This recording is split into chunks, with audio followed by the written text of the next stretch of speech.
Ayan mga ka-Diyos, sarap ito yung kakainin natin ngayong gabihan. Meron ako ditong lettuce na meron carrots. So nilagyan lang natin yun ng dressing mga ka-Diyos, sarap. At pagkatapos gagawa tayo ng low carb na tokwa mga ka-Diyos, sarap.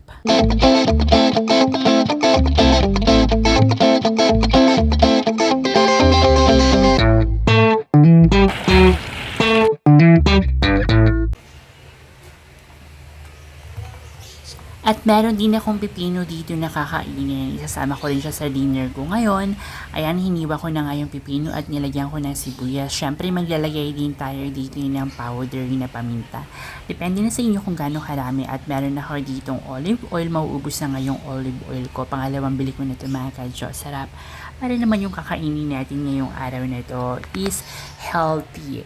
Tapos meron ako ditong vinegar. Itong vinegar nito is apple cider. So depende na rin sa inyo kung gaano karami yung vinegar na gagamitin ninyo na apple cider. At meron din ako ditong chili powder na kaunti para naman yung kakainin natin ang sarap.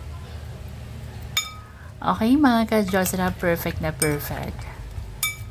Ayan mga ka-Diyos, sarap, halu-haluin natin at i-mix natin siya dahil nga ang gagawin natin ngayon is kwek-kwek. Yes, kwek-kwek talaga, pero itong version ko is low carb diet siya. At talaga namang ang bango-bango. Hindi ko na pala naipakita o na-videohan yung nilaga kong itlog mga ka-Diyos, sarap, pero panigurado ako na alam nyo naman kung paano maglaga ng itlog. Boiled egg kumbaga. Ito na nga, hinahalo ko na yung kwek-kwek natin sa pipino natin. Depende rin sa inyo ha kung gaano kadaming sauce yung gagawin ninyo para sa pipino at sa suka. Kasi ang ginagawa ko naman is low carb diet at keto diet. So, yung mga pagkain na hindi natin nakakain, na feeling nyo hindi nyo makakain kapag low carb diet kayo, nagkakamali kayo dyan. Dahil kahit low carb diet kayo, pwede nyo pa rin makain yan. Dahil depende na rin sa inyo kung ano ba klaseng luto yung gagawin ninyo. Ayan na nga mga ka-Diyos, sarap, ilalagay na natin yung dressing natin sa lettuce natin at inaantok na rin ako dahil meron akong package bukas. So tara, samahan nyo ako at ihalo ko na ito mga ka-Diyos, sarap. So kakain natin ako.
Kaya ka ng kauna.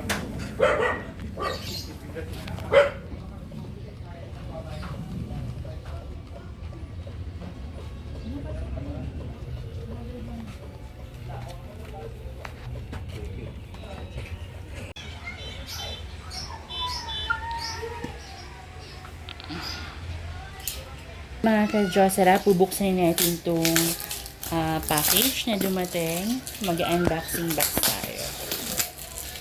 Okay?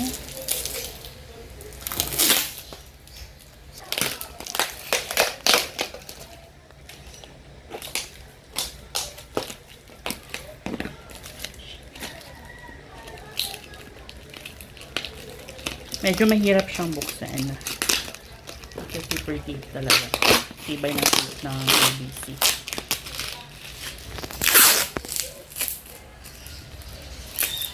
Post na.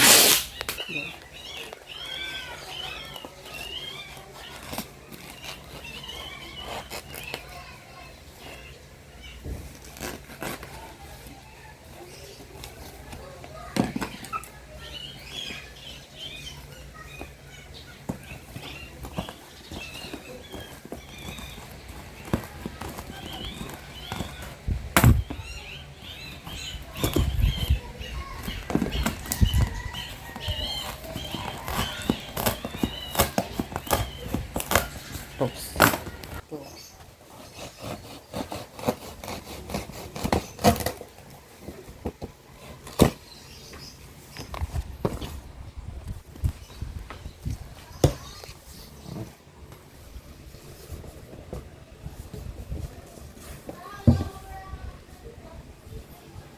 Ayan na mga ka-Diyos, sarap yung mga items natin dito na mga orders na mga pang-business at negosyo ko. Okay, ito yung mga collector's items na to is mga box set, mga sealed and brand new made in UK. And also, mga ka-Diyos, sarap ito mga box set na to. Yung iba, 5 ang laman na CD at 3. Okay, ito mga special limited edition to. Okay, so bubuksan naman natin yung isang maliit para makita natin at i-share ko sa inyo kung ano ba mga laman nito.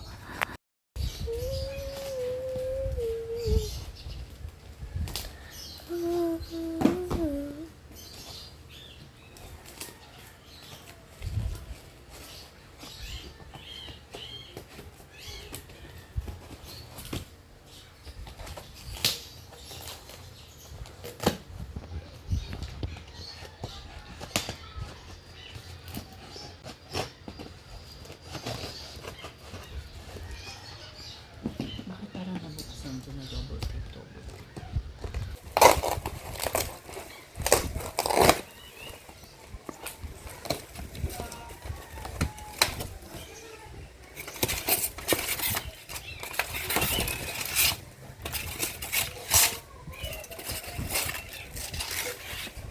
Daming box.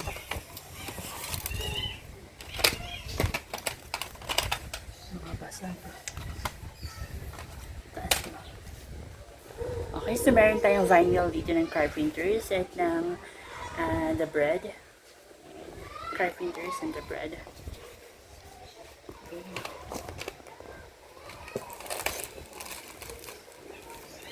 Biscuit. Coffee. Tapos coffee mate.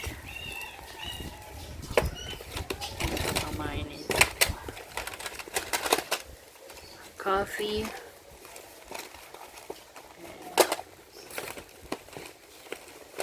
And then another coffee. And then mga albums. Cappuccino. Okay, so ito mga ka-Diyos, sarap. Mamaya na natin siguro i-check lahat dahil medyo ang dami ko pang ginagawa. Okay, so tapusin muna natin yung mga ginagawa natin. So, sarap itong coffee nito. Ayan. Creamy cappuccino, salted caramel. Okay.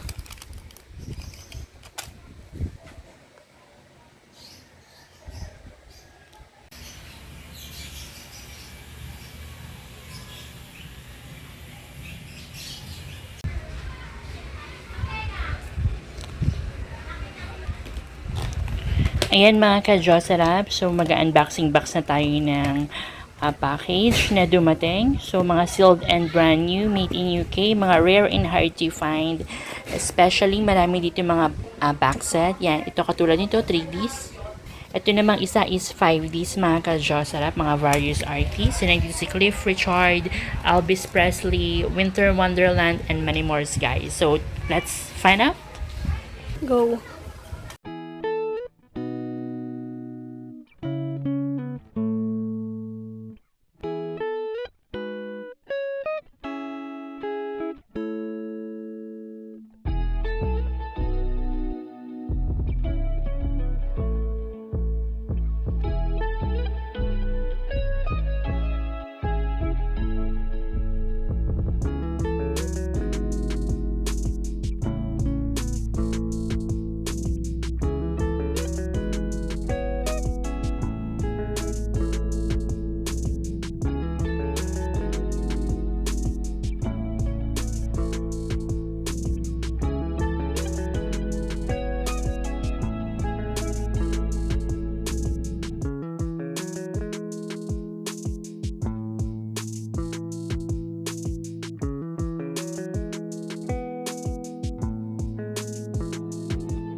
Ganito talaga sa business, ganito talaga magnegosyo, kailangan magbibigay tayo ng oras.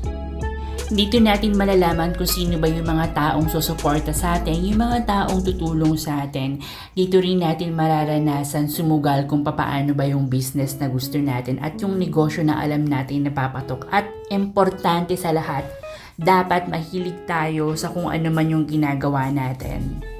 May mga taong magtatanong kung bakit ganito, ganyan. Ang importante kumikita ka at alam mong nakakatulong at lumalago sa'yo. Kasi sa business, talagang nandyan yung kailangan maging risk taker ka. Itong attitude nakuha ko to sa nanay ko, sa mother ko. Yung pagiging risk taker is paano mo nga masusubukan kung hindi mo naman itatry kung magsusurvive ka ba or magfa-fail ka. Pero syempre nandun yung goal natin na kailangan mag-survive tayo at maipanalo natin itong laban na to mga ka-Jocerap dahil ito yung pinili natin at gusto natin gawin. Ayan, yung bahay namin ngayon, tignan nyo naman, grabe, sobrang daming items. Someday, magkakaroon din ako ng music store, mga ka-Jocerap.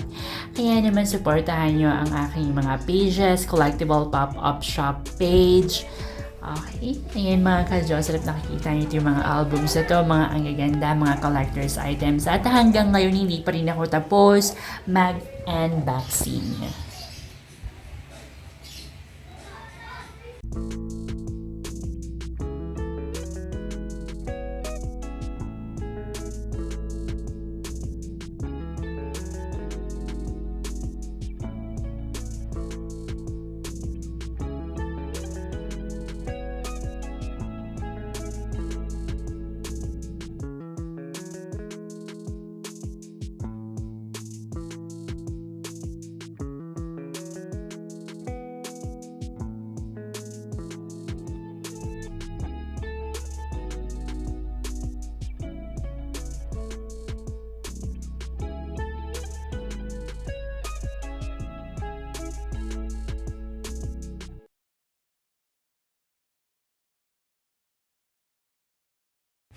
Ayan mga ka-Jocerap, kakagising ko lang pero mag-check na tayo ng mga albums na unboxing box natin. So hanggang dito na lang muna yung mga video ko at don't forget to like and subscribe to my YouTube channel para lagi kayong updated sa mga latest video ko.